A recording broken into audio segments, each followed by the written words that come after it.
chasing a feeling. Hello, everyone. Welcome to Feels Out Loud, brought to you by Becoming Together Therapy and Wellness. This is your host, Martini, along with my favorite human, Becky McNattin. We are glad to have you listening as we live and share stories of mental health. I'm glad I'm your favorite human. You are, girl. Oh, we have a very cool show today, Tara. So cool. I've been thinking so much about it. We have special guest Juliana Keen here, joining us today to talk through life transitions and the mental health impact of change. Welcome, Juliana. Thank you so much. I've never met Tara, but we have something in common because Becky is one of my favorite humans too. Oh, well, look at that. We're excited to have you on the show today and process through all of the things related to life transition and change. When I was thinking through topics, I realized and learned that major life transition occurs every 12 to 18 months throughout our lifetime.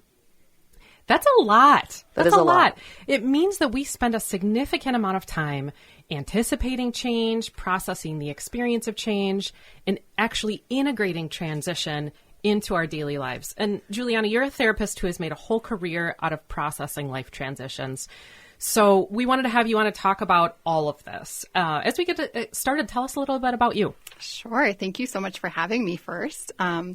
I will share about myself. I'm a mama of two boys. Okay. I am a third generation, almost fourth generation therapist. Oh, I didn't start out as a therapist. I tried to avoid that path given we were saturated in our family, but started out in the social justice and community organizing space. Okay. And then went through a major life transition myself in 2020 and involved unraveling many different parts of my life, including career and where we lived and what we were doing with our lives. It wasn't an expected transition, but that made me rethink what I wanted to do and really felt as toward the end of that transition that becoming a therapist was the path that felt right for me. Incredible. So not only is it a passion of yours, literally you went through your own in what called you to the profession. Absolutely. And that's what made me think about the juiciness of transition and how much support we need in that time when things feel so up in the air and confusing. Well, and fascinating, it brought you back to your roots. Right. Yeah. What would you say transition is? That's a great question. You know, sometimes we interchange the words change and transition. And I think of change as more the things that happen externally to us or that you can see, like, oh, I have a new house or I have a new job or, you know, I have a new haircut or look. Whereas transition is really the internal work that can go along with what's happening on the outside. So transition is that internal process of identity. Who am I now? Who am I in this new place? So it's a much more internally focused process than change. Kind of that adaptation, as I just said the word integration, the idea of what we do with change. Correct. Which becomes us in that experience. Yes. That's really interesting to think about it that way. Right. So it's the internal change versus the external. It's what's happening to us as a human. Right. And how we think of ourselves, how we think of the world, our relationships, et cetera. What makes you passionate about it? You know, I say this in a non-religious way, but there's something sacred about the process of change. And it's where I see the juiciness of life, of the depth of life, of this question, who am I? Who am I becoming? Who was I? This shedding of things that don't work or we can't have anymore. And there's just something really profound about being able to be a witness alongside people as they bravely and courageously, you know, in your language, Becky and Tara, become who they are. Yeah. Well, and that is such a sacred thing in itself for you to be witnessing that. I can't tell you how lucky I feel in my day-to-day work. I can't wait to talk about this more. I know. A great I discussion, love this topic. and we're going to keep unfolding it all. Right now, we're going to take a short commercial break, but stay tuned for more discussion on life transitions and a way to embrace this in our lives. Thank you for listening to Feels Out Loud. We will be right back in a moment. Well, then you'll find yourself. You gotta find the people.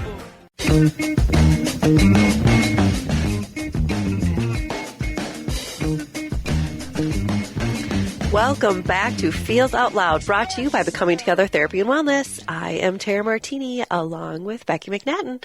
Let's dive right back into life transitions and the impact of these on mental health.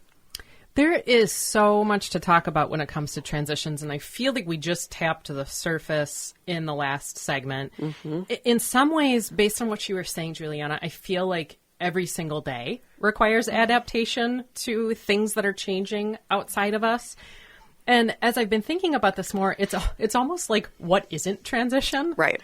That everything is. So I understand as we talk about this topic more, really we could get so huge with it because it's coming at us all of the time. And thank goodness it is, because life would be so redundant and boring, right? There is this positive side of it, yes, that you talk about the kind of evolution of us as people, how we morph, and you mentioned the word become. I have huge bias on that word become. I think it's awesome. And so there is opportunity that comes from transition. But I know we're just going to, in the next few minutes, we're only going to get to scratch a little bit of what this is. Because we're always growing and developing as people. Our relationships change, our values shift, our roles and responsibilities are always moving. So transition really is this fundamental part of humanity, and it truly is all the feels. It really is all the feels. On your website, Juliana, you share change is a normal part of life, but not easy to do in isolation. Tell us more about what you mean about this, because I loved that quote. I think what we mean by this is that we live in a dominant culture that really values knowing things and knowing what's next, and efficiency and effectiveness and sound bites of like, this is who I am, this is what I'm doing. Oh, you ended that job, or you lost that job. What's next for you? Well, because it's at our fingertips. Literally, with the cell phone, right? Where before it wasn't instant, where someone didn't know instantly, I quit my job, or I bought a house, or... Right.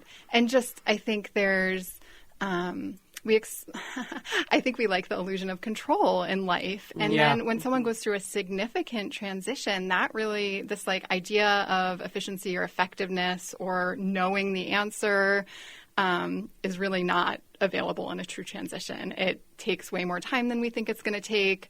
I think really true transition involves a period of not knowing the answer. For sure. And in our culture, I think it can feel, when you're in that place, like really isolating and alone, because it's like, oh, everyone else seems to know what they're doing, or I'm the only one that feels like I have no clue which end is up, or and that must mean there's something wrong with me as a person. And it's such a how, since we're all doing this all the time, to feel that way seems unnecessary. Like, I know in your practices, or we've talked, Becky, about like sort of a primary pain, which is like the thing you can't avoid. Like, oh, this event was really painful, but then the secondary pain, and there's something wrong with me, or some judgment on myself because I'm going through it. Sure. Or I'm having to go through this alone. And so I think speaking to not doing it in isolation is like removing that secondary pain. Like, no, we can do this in community. We need to do this in community. Throughout all of history, I mean, like human history, we have done transition and change in community. This is like a new thing. Like, you're all on your own in your house. Right. Well, and community is so important, but also that aspect of trying to eliminate the comparison piece. Right. So I'm just so curious. So what are the stages of transition? Yeah, so there's different models out there. I give credit to William Bridges on this work around stages of transition. And, I'm not a super linear person, so they can go backwards and forwards and repeat. But the way we think about it is that all transitions begin with an ending. So something, as you know, it has ended. And, I talk to clients, like, we like to think, again, in this sort of expedient world we live in, like, one door closes and then the window opens. But in reality, after something ends, the second stage is usually, or I would say almost always, a period of this not knowing. So the second stage of transition is this, we call it like the messy middle or the neutral zone. Like, I'm not what I was, but I don't know what I am.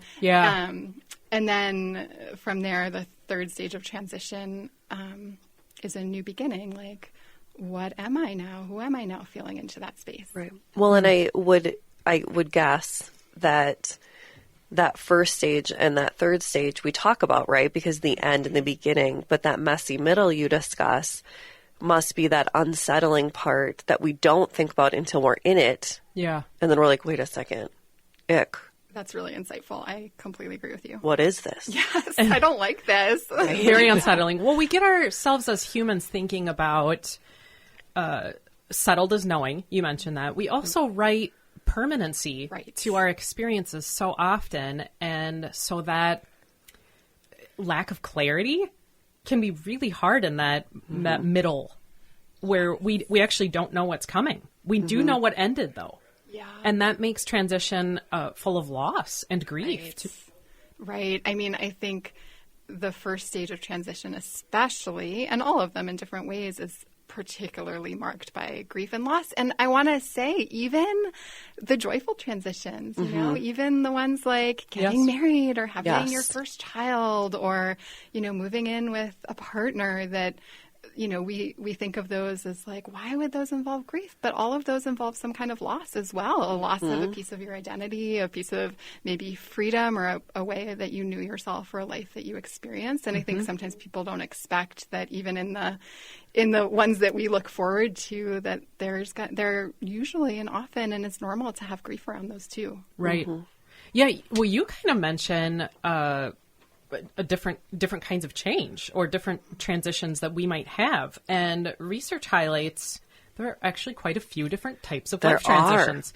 And you mentioned, Juliana, what lots of us would think of as transition, these anticipated changes that are things we expect based on goals or life circumstances, things like graduating from school, maybe high school, or getting an apartment, moving out of a house we were raised in, perhaps starting a career. And I think about in those anticipated changes, you said it so beautifully, that there is loss in those, sometimes loss of roles, how we knew ourselves to be, even how we operated in the world around us, what our patterns were, what our habits were, people who we associated with in those moments. So when something ends, it's even those anticipated changes come with these spaces of stress. And I think about how we navigate those things, both in what we anticipated as part of the change, but every anticipated change is also going to have parts of this that we didn't see coming. No. Yep. And every person is going to handle it differently. I have so many clients right now in this anticipated stage because they're graduating college, they're graduating high school. And it is that piece of, well, there's things I know that are happening, but then there's all these other things they're navigating going, wait, I didn't know that this was part of this, right? Because we've all been there in the graduate high school, graduate college, because those are things we anticipate. But what we don't think about are those unanticipated things that, well, wait. Yeah, right. Well, now what? Are there mental health components to anticipated changes that you see, Juliana? Yeah, I mean, I think there's mental health components to both anticipated, unanticipated, all of the different transitions, both, I don't want to use positive and negative language, like both, you know, the more comfortable emotions. Yeah, maybe energizing, depleting. Energizing, thank you for language. Yeah, so I think some of the emotions that can come along are, like we talked about, grief and loss. And one of the things I like to mention when we talk about grief is that grief begets grief. So if you, you know, are grieving like, oh, I'm leaving my family home, or I'm leaving the city, it might bring up like other griefs that you've experienced throughout your life. Like, oh, this reminds me of when I lost this person or this other time. So transitions can like bring up, triggering. Bring up other things. I'd say also a big one for anticipated and unanticipated transitions is anxiety, because this whole not knowing and lack of control and what's happening, and you know, we're not necessarily super skilled at the navigating unknown. A lot of us or a lot of folks. And then I would just say in the harder category, or what was the language you used, Becky? A depleting. The depleting category. It can exacerbate any sort of, like I said, with grief or anxiety, like it can exacerbate anything that is already underneath the surface. So Sure. there's something kind of that's sort of you've been managing, but then there's this additional stress upon it. On you, it might make it more come to the surface. So Well, and you said something interesting, Tara, in the first segment about comparison. And I think about how anticipated changes really could amplify that in terms of a mental health, that self-criticality. We might see other people, how they seem to be navigating so fantastically their transition So to smoothly. a beautiful new job. Instagram pictures of it. Because that is for sure what their life is like. Like, oh, you just moved into an apartment and you already are having a housewarming party. Yes. And I feel like I just am living in a tornado, or As I stare at boxes that are unpacked. yes. So that I feel like could be this mental health component on telling ourselves or setting up some expectations of how one might navigate anticipated changes, and perhaps being judgmental or critical towards ourselves that it's only supposed to be positive, that we don't also see it as spaces of loss and the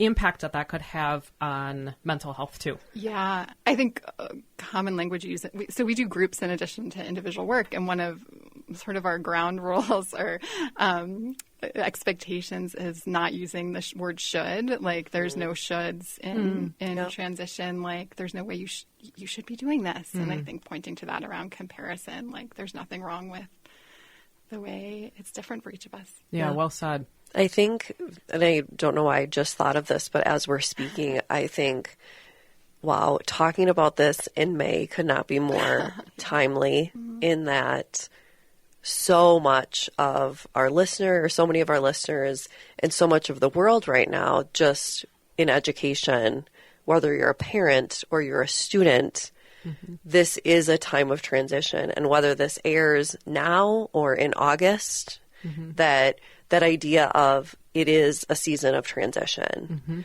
And so for anyone listening, like, oh my goodness, they can relate to this chapter. You mentioned a couple times unanticipated transition, and probably many of you said this for yourself even. There was an unanticipated transition that kind of catapulted you into even being interested in being a therapist.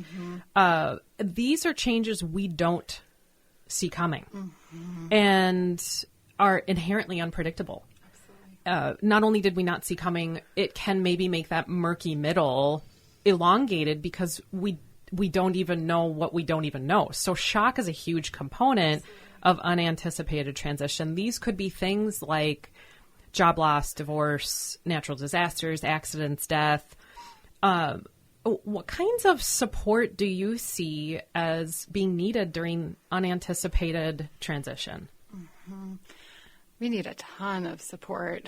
All of us have been through difficult transitions, and I think it's just not something we can navigate alone. We need the landmarks. So I think of it almost like the unanticipated change or transition, or is like you sort of had this map of a route that you were on, or generally, even if you didn't know exactly the route, there was a map of where you might be going, or which way was north and which way was south, even if you hadn't chosen which way to go. And in some of these huge, sort of life quake kind of changes, there all of a sudden that gets thrown up in the air and it feels like there is no north, south, east, west, a real disorientation to the map of life. And so when I think your question is like, what do we do with that, or how do we get support around that? And I think finding ways to orient. So whether that is a person, a friend, or a therapist that you check in with, or a group, whether that's sort of orienting practices you do, like, I don't know what next day is going to hold, but I know I'm going to go for a walk, or I know I'm going to journal, or I know I'm going to take a shower, or, those sort of things that help give us, make some guideposts along a way that feels completely unknown. Well, and that's the thing, is when you look around in your world is not similar at all and is so unfamiliar in every aspect, you can still draw on something that's familiar. I think of the timeliness of the fires in California, where literally their whole world disappeared. but yet they still had, like you said, they could still go on a walk, right? And that's not going to get rid of all of their issues, but it's going to give them that tiny semblance of normal, of I still have that comfort in knowing that's a part of my life before. Right, right. One of the emotions we didn't talk about is panic, and in that space, I like, orienting of going for a walk, or even just the sky is above me and the ground is below me and there's a tree right here. And those grounding techniques. Yeah, just orienting. Where are the spaces of consistency? Correct. Yeah. We also have the life transition that is called a non-event. And I'm so intrigued by these because non-events are not meant to minimize the actual event. But the idea is that these are life transitions where we expected one thing and a different thing happened. And it has me thinking about all of the times the non-events have happened in my life. Maybe we made an effort toward an anticipated change and it never came to fruition. Or it didn't turn out the way that we had anticipated it doing. I think a lot of our anticipated changes, we think I'm going to get an apartment and I'm actually going to move in. Right. Or I'm planning to get married and I'm going to get married. And how little this is explored. Yes. And how many of these we have experienced in our lives, but yet never taken the time to really support it. Yes. Or explore it. We might have had plans to have children and then experience infertility or look for a job and don't receive any offers. And this means that we're dealing with, when you so beautifully highlighted, Juliana, the idea of loss and grief. In this particular kind of transition, we are dealing with this expectation of dreams and having these unmet. And sometimes it got me thinking, as I was thinking about this type of transition, the unique experience of guilt and injustice that could be present in this circumstance. Now, it doesn't mean that that isn't present in other types of transition as well, but how self-criticality, self-esteem might be present, even disappointment in the world around us, or comparison of looking at, hey, other people have these anticipated changes and it works out. Which is so easy to do when something in your world didn't work out. Yeah. Thoughts about this? Yeah. I mean, as you talk about it, makes me think about ambiguous loss. There are those changes where, you got a cancer diagnosis and someone brings you a casserole, or, there are things that externally people kind of, even if we don't as a culture do it incredibly well, sort of have some way of holding space for, for some of these bigger things that can happen, like a graduation or a death or a marriage. But then some of these sort of more ambiguous, less clear losses, like infertility, there isn't a place, or the recognition or the holding broader in our communities around it. So I think that can make it especially isolating and painful. Well, yes, we as a society just don't do a phenomenal job supporting others in those situations. And maybe we don't think about it's a unique loss in the circumstances of having to adapt to what we didn't anticipate we'd have to adapt to. We wrote adaptation around an anticipated change or transition, and then got in our heads a story about what that was going to look like, and the difference between what we thought would be and what is. Which also leads to this another type of transition, which is called a sleeper change. These are transitions that suddenly appear. And so do also unanticipated losses. These are all, or unanticipated changes. These are all highly correlated here into this umbrella of transition. But these are transitions we don't seek, but they suddenly pop up and offer clarity about our lives. We've all had them.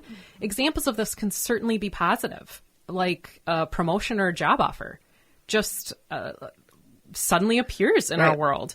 They can be challenging around realizing we're not satisfied with our relationship. People all of a sudden, in fact, I was just having a conversation recently with a friend of mine about kind of waking up one day and saying, I am absolutely not satisfied with my job. And it just kind of like coming into this space of clarity, needing something else. I think this happens in young adulthood frequently with, I had a college major. Yes. And I all of a sudden am not drawn to that anymore. Yep.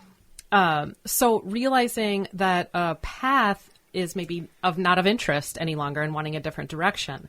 Either of you have any stories on a sleeper change? Well, as we're sitting here in the radio station, that piece of just how this radio show came about. Yeah, this right. idea of it literally just popped up. And then it just became a part of our lives and was like, oh, wow, okay, like what changes is this then? What impact does that have on the rest of our lives and our schedule and therapy and things like that? Where such an amazing, wonderful change, but it seemed as though it came out of nowhere, right? It wasn't like 10 years ago. I mean, we didn't even know each other 10 years ago. It wasn't like we were like, well, someday, and we're going to build off of this. Right. To me, in a way, it was a sleeper change. Yeah. Well, it makes me think about, Juliana, in your practice, because I could see that this idea of thinking through, does this seem impulsive or does this seem like clarity? Mm-hmm. That you probably sit with that with people who you work with or in the groups that you lead, where people are wrestling with this idea of, is this clarity or is this just me being impulsive? Little midlife crisis action going on. Yeah. Right. It does take some sitting with ourselves and our bodies and it takes a lot of self-reflection to discern that. Mm-hmm. But I think the people who at least seek out therapy or groups are people who are wanting to engage in that question of how do I engage with this question in a way that is in line with my values, in alignment with, who I am as who I want to be, and not just like super good willy-nilly. Because what you're saying is that the moment of clarity doesn't need to necessarily be the moment of action. They can be two different things. You're saying to pause with ourselves, be gentle with ourselves, sit in it. I think you said sit whenever there's an opportunity to pause. I think it's usually a good thing. Yeah, I would. I feel like that's maybe what you're saying is when you have a moment of clarity, the moment of action should not be immediately following it. Pause a little bit. Yeah.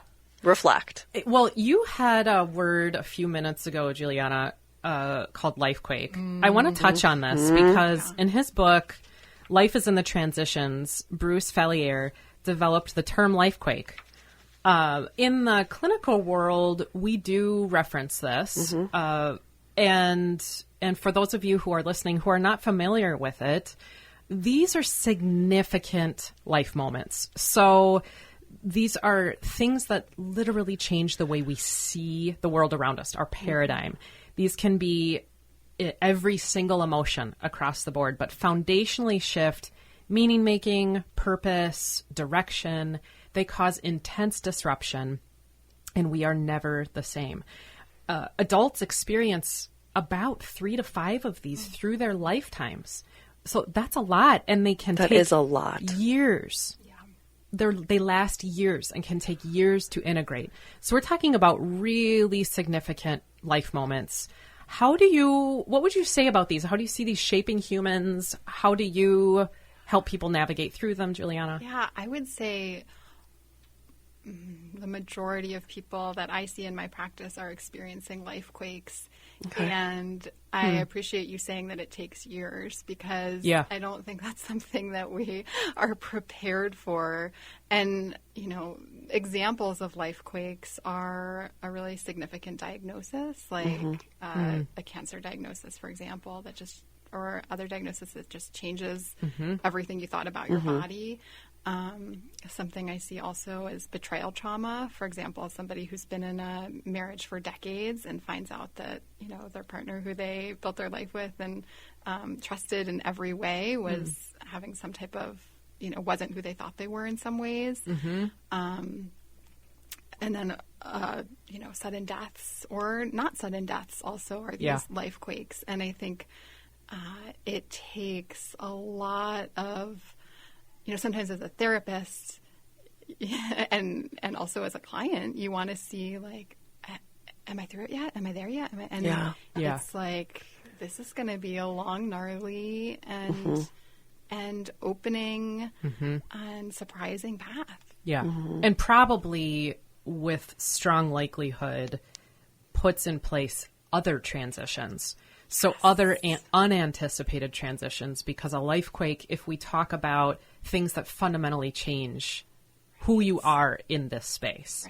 there are going to be both anticipated things. You might decide from something, I'm in a new profession, or I'm going to move to a new state, or but it would ripple impact all sorts of other transitions. That's a great point. And the language we use around that is nested transitions. So it's like, say you go through a divorce, it's like, well, that impacts your finances, that impacts your friends group, that impacts your family, that might impact where you live, it impacts your parenting, the list goes on. So it's not just this one transition between you and your partner. It's like a transition that impacts every different part of your life. Right. Which is, you're not just grieving the loss of a relationship or a person. You're doing that, but then you're also having to address every single thing that's branching off of that. Absolutely. And you both have mentioned this in different ways, but you're grieving the loss of this future that you imagined or these stories that you had of what your life was going to look like. And I think that's a significant grief. It is. Well, and it's that the idea that I think for so many of us that we want to believe we are the author of our story.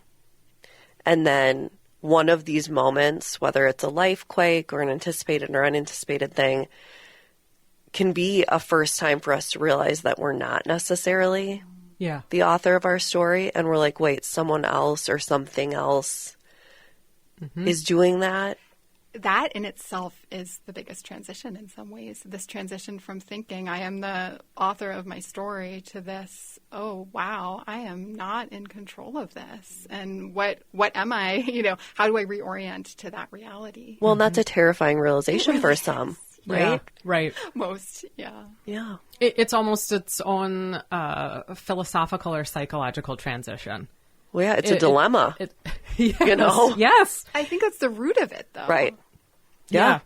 Well, I want to talk for a moment about different kinds of transitions, because we've sort of mentioned things that maybe are an individual or family. But in terms of levels of transitions, you probably see all of them in your practice and the work that you do with people. We can have transitions. We actively are.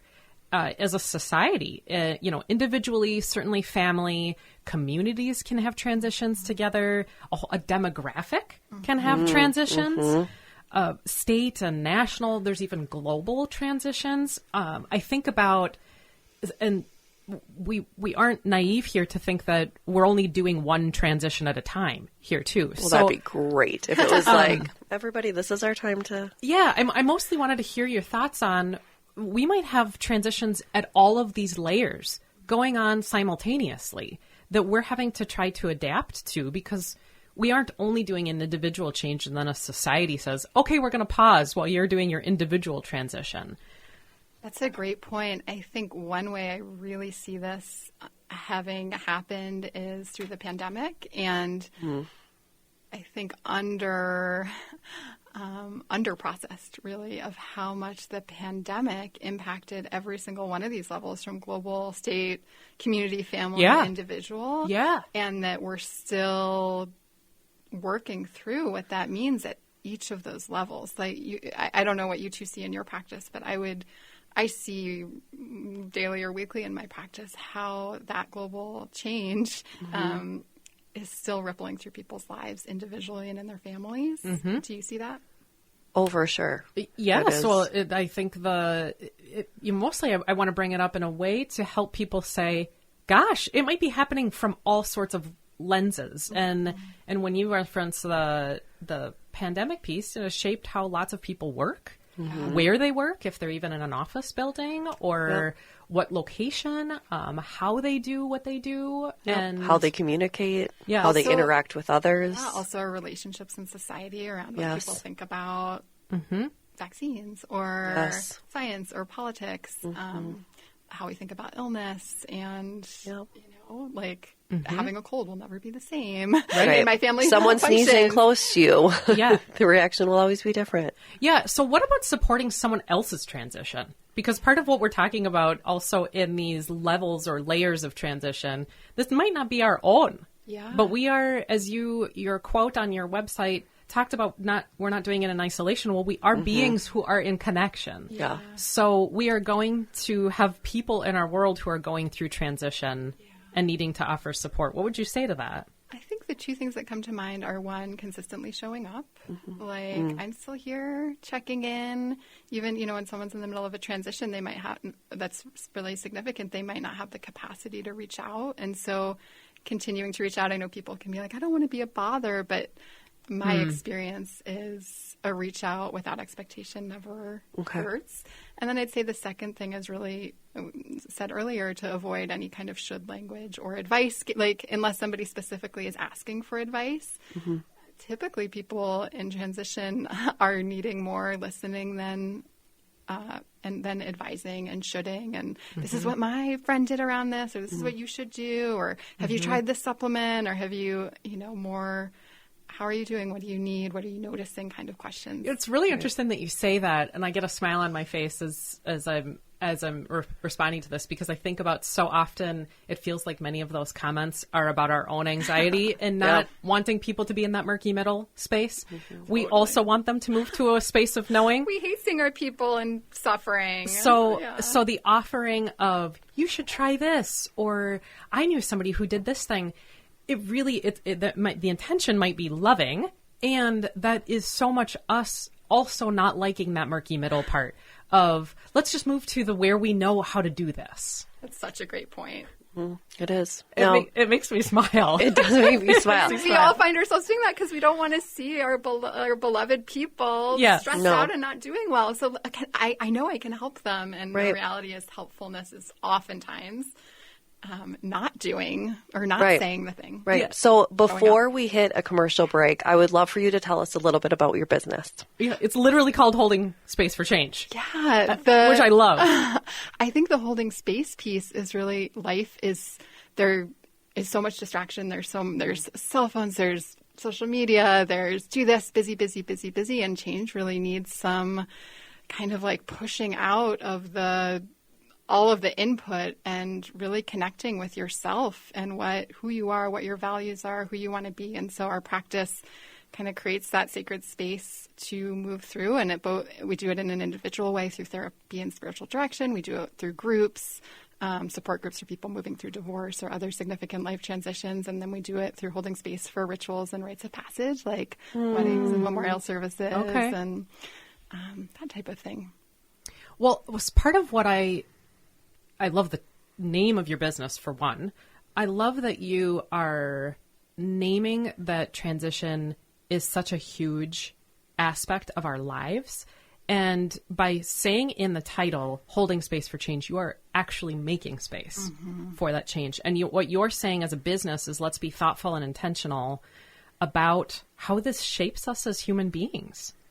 What are we, not only what are we navigating, but who are we becoming as we navigate the thing? Yeah, and really supporting people and not rushing through it. Like, oh, this is uncomfortable. Let's just get to the next thing as quickly as we can. Yeah. Because, people need to do that sometimes, and that's okay, whether it's for financial reasons or just not having capacity to sit with significant discomfort, which is understandable. But when we can hold that space, such beautiful and unexpected surprises and things that unfold that we couldn't have even imagined had we rushed through it. Right. I think we talked a little bit about some of the negative, the de-energizing, challenging parts, but we haven't talked about these amazing parts of getting unstuck, of experiencing more joy, of, becoming more who you are, that in addition to it being, fatiguing and a difficult process, both physically and emotionally, it can be such a life-giving time. And so holding space for that as well. Yeah. Well, in the way that we couldn't possibly write ourselves. I love that. It's there's something, you put amazing words to it on how beautiful some things we can realize and recognize about ourselves. Yeah, if we don't create space for that, we might just miss out on so people something. Can find you on the web, look up your website. HoldingSpaceForChange.com. I love that. I love that. And what a beautiful thing that many didn't know existed until now. Thank you both. And they can seek you out for all sorts of things, individual groups. So much to think about here. We're headed to a commercial break. But when we come back, we will talk through all of your questions on life transitions. Feels Out Loud will process listener thoughts in just a moment. Yourself. You gotta find the people.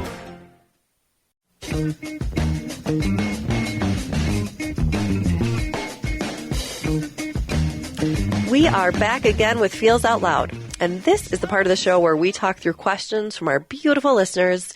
If you have a question related to mental wellness, sharing questions, or topics for each week that you would like us to process through, please visit our website at becomingtogethermn.com and find the Feels Out Loud page to submit a question directly, or email us at contact@becomingtogethermn.com. We truly want to hear from you and what you are wondering about. I love the questions that we got today about transition. Love. And we picked one particular one because I do think that sometimes when we talked about the unknowing and embracing the unknowing, but sometimes we do want to know what to do. Oh, that's so important for our audience to just walk away with tangible things. Yeah. And so in the midst of, I don't necessarily know how this is all going to work out. I don't know what this is going to look like. Maybe in that moment, for listeners who are going through a transition right now, that murky middle is kind of exactly what our listeners are saying. They say there's a transition, there's change and transition everywhere. How do I stay grounded? What are some tips to navigating transition? And Juliana, what would you say? I'd say my top tip, I'm going to name a few, is really some kind of journaling or contemplative practice where you are holding space for yourself to check in with yourself. And if that's something that's really hard for you to do because of life, you know, that's scheduling an appointment with a therapist to help you, or some other type of person to help you hold space for you to do that inner work of reflection. Okay. I love that tip because that is it's making an intentional and thoughtful practice in daily life for just the feels about what's going on. Yeah, and orienting to, like, you have to create space to figure out what you feel and think about things. You can't do that when you're busy all the time. Yes. So I'd say the second thing is that transitions are not just emotional things that happen. They are physical, embodied experiences. When we go through transition, we often are going to experience more fatigue or a higher need of sleep. And so really caring for your physical well-being through those just basic, sleep, movement, water, food type of things. Yeah, Such particularly an life important quakes. correlation. Yeah. Oh, yes. During the life quakes. Yeah. And I'd say related to that would be self-compassion. So, that means noticing the self-talk. That's what's wrong with me? Why aren't I through this yet? Yeah. Why aren't I like so-and-so? Those comparisons to I'm doing the best I can with what I've got. And this is a hard thing that I'm doing. And, and being kind to ourselves. Having some type of routine. We talked about going for a walk, but also sometimes through a really big transition, having some type of ritual. And it doesn't need to be a big thing. It could just be you lighting a candle for something that is ending in your life. It could be you having a couple of friends over for a meal where you each share something about something you're grieving from the pandemic, or how you're sitting with the consequences of this election, or just kind of creating intentional spaces for honoring what's happening in our lives. I love that. No, I love what you're saying. And then I can think of a few other things, but this one is maybe more when you're on the other side of your transition, like in your new beginning. For some people, a grounding practice is finding ways to support other people or doing some type of advocacy around what you have been through. So Like the pay it forward type concept a little bit? Yeah, or it is the pay it forward, but it's also a way of integrating like a significant experience. For example, if you've gone through a very difficult cancer journey and noticed that like the way that insurance coverage worked, or the way something worked did not work for you. And so it's like, I can have agency and do something about this. That makes so for much other sense. people. Yes. A way to integrate your Be that transition. voice. Yes. Those are fantastic tools. I think I love all of the ideas that you shared, and we're already at the end of our show for today. I can't believe it. Thank you for listening this morning. So much. Join Thank us you for next coming. week as we talk about men's mental health with special guest Mark Meyer. In the week ahead, be kind to yourself, everyone. Remember that connection fosters wellness, and your voice is one that the world around you needs to hear. Share yourselves, friends. Some will, some won't. I wanna feel